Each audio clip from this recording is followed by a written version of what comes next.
Christophe Dubourg. Bonjour Sophie. Vous êtes à la fois donc auteur de romans policiers et chroniqueur sur Zone Livre. Et aujourd'hui, c'est l'auteur qui va prendre la parole. Exactement, ça fait du bien des fois aussi de faire auteur, surtout que chroniqueur, ça fait quand même un petit bout de temps que j'ai laissé tomber l'exercice, on va dire, mais je ne désespère pas d'y revenir un jour. Et comment est-ce que vous êtes passé du côté obscur, quelque part, de passer du côté chroniqueur à l'écriture du roman policier? À quel moment vous avez réussi à vous jeter à l'eau?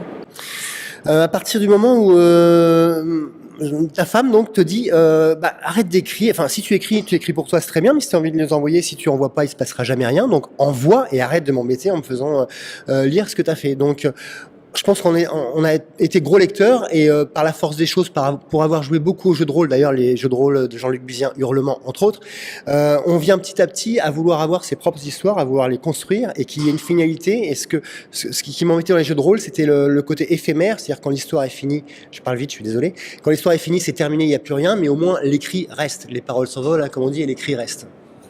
Et dans le premier roman qui s'appelle Les loups et l'agneau, là on est dans les rues de Caen, on va avoir une fillette qui est enlevée par le Père Noël, donc ça n'a pas bizarre. C'est un thriller pur et dur, oui, tout à fait. Oui. On est dans les entrailles de la ville.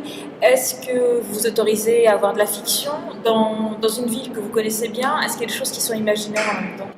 Il y a simplement le nom d'une rue que j'ai déplacé mais je le mets en préambule parce que je sais que pour avoir vu des reproches formulés à quelques auteurs qui s'étaient permis d'inventer un nom de rue ou de simplement le déplacer, quand j'ai vu tout le tollé que ça faisait, je me dis bon, je vais quand même le mettre en préambule, on sait jamais, donc j'ai juste déplacé le nom d'une rue. Après, je me dis c'est pas un documentaire, c'est une fiction. Donc à partir du moment où un roman est une fiction, qu'on vienne me dire ah bah oui mais cette rue-là elle est pas à cet endroit, je dis oui mais c'est pas grave, peu importe si ça t'a embarqué quand même, peu importe le nom de rue. Alors il y a des gens qui s'attachent effectivement à ce que telle rue, ils vont aller voir sur Google Maps pour voir. Ça reste une fiction, donc je l'ai spécifié en préambule. Effectivement il y a juste un nom de rue que j'ai modifié, enfin que j'ai déplacé. Voilà, après la fiction autorise tout pour moi, donc pas de problème. Je suis d'accord avec vous. Il y a un personnage qui est très important aussi, ça a été est-ce qu'on peut appeler ça un tueur à gages pour l'État? En tout cas, il a mercenaire d'État, ouais, un tueur à la solde de l'État. Il a des blessures peut-être physiques, mais je crois que c'est les blessures mentales qui sont les plus importantes. Vous aviez envie de jouer avec ce personnage, justement, de voir jusqu'où il pouvait aller, dans quel état il était? Oui, en fait, c'est marrant, je ne sais pas si vous vous rappelez, il y a quelques temps, lors d'une interview, vous m'aviez demandé quel acteur verriez-vous dans ce rôle. J'avais pas su répondre, parce que me venaient en tête des acteurs plutôt des années 70, comme Ventura, Gabin, etc.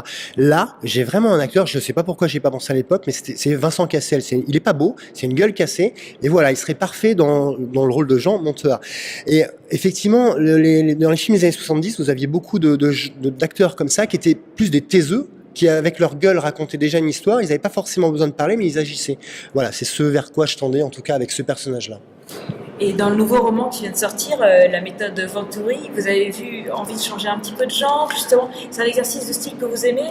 Être plus dans le thriller, plus dans le roman noir? C'était quoi votre envie avec le nouveau roman? Je fais pas de calcul, j'ai quand même un dénominateur commun quand même à tout ce que je fais, je pense, c'est quand même le polar, mais dans le sens large, donc j'ai envie de faire de tout.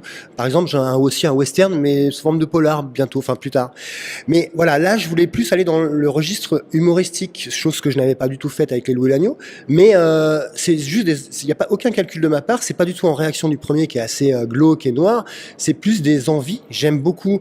Là, pour le coup, Le Loup et l'Agneau est très empreint de l'atmosphère des films des années 70. Là, c'est par exemple plus les années 80. J'aime bien le décorum, les vieux tubes, enfin les tubes des années 80, la cassette audio. Enfin, vous voyez, c'est des ressentis, c'est des odeurs, c'est des images. Et on est un peu la somme de toutes nos références. Et moi, j'ai plein de références à chaque décennie, donc j'essaye j'ai des envies et donc c'est beaucoup plus barré, coloré que Les Loups. Ça, c'est clair. Est-ce que vous pouvez nous dire quelques mots sur ce nouveau récit? Bien entendu, chère Sophie. Donc en fait, il s'agit du capitaine Venturi, donc un personnage qui est enfermé dans une pièce avec 5 autres individus. Il ne sait pas forcément pourquoi il est là, il ne sait pas forcément à qui il a affaire, mais toujours est-il que ces individus-là lui demandent de dérouler pas son historique, mais l'histoire des 15 jours précédents. Ce qui l'a amené là, justement. Et lui va commencer à raconter cette histoire-là, mais comme c'est un personnage qui manie un petit peu l'humour et qui se permet des saillies humoristiques ou des digressions, il va raconter son histoire, sa réalité à lui. Ce qui veut dire qu'il va pervertir un petit peu la réalité telle qu'elle nous apparaît à nous et avoir il va donner un petit peu à son histoire un côté absurde, un côté loufoque, et on se demandera, enfin j'espère que le lecteur se demandera si c'est du lard ou du cochon. Il y a une finalité quand même à tout ça, on va en apprendre un peu plus sur lui au fur et à mesure du roman. Mais voilà, je voulais un truc un peu débridé. Alors, c'est vraiment particulier quand je mets tu ne crois pas, j'avais mis une espèce de tagline comme ça, tu ne crois pas aux ovnis, lis la méthode Venturi. OVNI, c'était dans le sens un peu ovni littéraire, etc.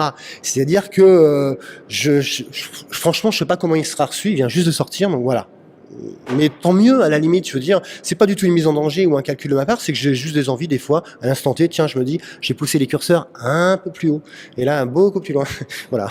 Ça, ce que j'aime chez vous, c'est cette envie de découvrir, que ce soit Ouais. dans le côté film, dans le côté musique, et ça, vous éclatez au niveau littéraire, donc j'ai envie que les lecteurs aussi se plongent dans ce Eh ben, roman. merci beaucoup. Mais et puis voilà, c'est des envies un peu diverses, comme le roman noir. Je sais que j'y viendrai un jour, vraiment ou le roman social. Je sais que j'y viendrai. Pour l'instant, je suis pas personnellement, je me sens pas mûr pour ça, voilà. Mais je vous parlais de western tout à l'heure. J'ai vraiment des aspirations, mais différentes, quoi. Et c'est ça qui est bien, parce que sous couvert de divertissement, pardon, vous avez du polar humoristique, historique. Enfin, il y a de tout, sociétal. Enfin, donc on peut parler de tout sous forme de polar. Là, on est devant un ring, c'est pas pour se Ouais. battre tous les deux, on n'a pas Non, de règlement bon, de compte. d'accord. Ouais. On est dans le cadre du festival Bloody Fleury, ça vous Ouais. amène quoi de rencontrer d'autres auteurs, certains que vous lisez depuis longtemps? Tout à fait. Qu'est-ce que ça apporte, un C'est festival comme ça? très très enrichissant à tout niveau, que ce soit avec les auteurs avec lesquels on discute, qu'on admire, qu'on admirait, voilà, ou qu'on ne connaît pas et qu'on va peut-être aimer ou pas. Mais c'est aussi enrichissant avec les lecteurs, soit ceux qui vous suivent, soit ceux qui vont vous découvrir. Et c'est particulier Bloody Fleury parce que c'est quand même le seul salon du polar dans le Calvados que nous, Normands, nous avons. Donc je pense qu'il faut que ça perdure. Et on a beaucoup de salons généralistes, il y a beaucoup de salons du polar dans les Hauts-de-France, mais en Normandie, il y en a finalement très peu. Donc c'est très bien, c'est un très bon salon, les gens sont super sympas. Auteurs, organisateurs, bénévoles, ils sont géniaux. Et rien que pour ça, enfin tant mieux, enfin faut que ça dure, faut que ça continue. Et je suis très très heureux d'être là. Donc merci beaucoup Christophe Dubourg. Merci Donc, à vous. je salue au passage Perrine Savary qui a créé Exactement. ce salon, qui Ouais. l'a accompagné magnifiquement pendant 4 ans et qui va partir vers de nouvelles aventures. Et donc je rappelle, la méthode Venturi vient de sortir chez Raveanso et également Les Loups et l'Agneau pour revoir la Normandie autrement, peut-être un peu plus sanglante, peut-être un peu plus barrée. Un peu plus noir en tout Mais cas. c'est ouais. la vôtre Ouais. et on se régale avec vous. Merci Christophe. Merci beaucoup Sophie, merci.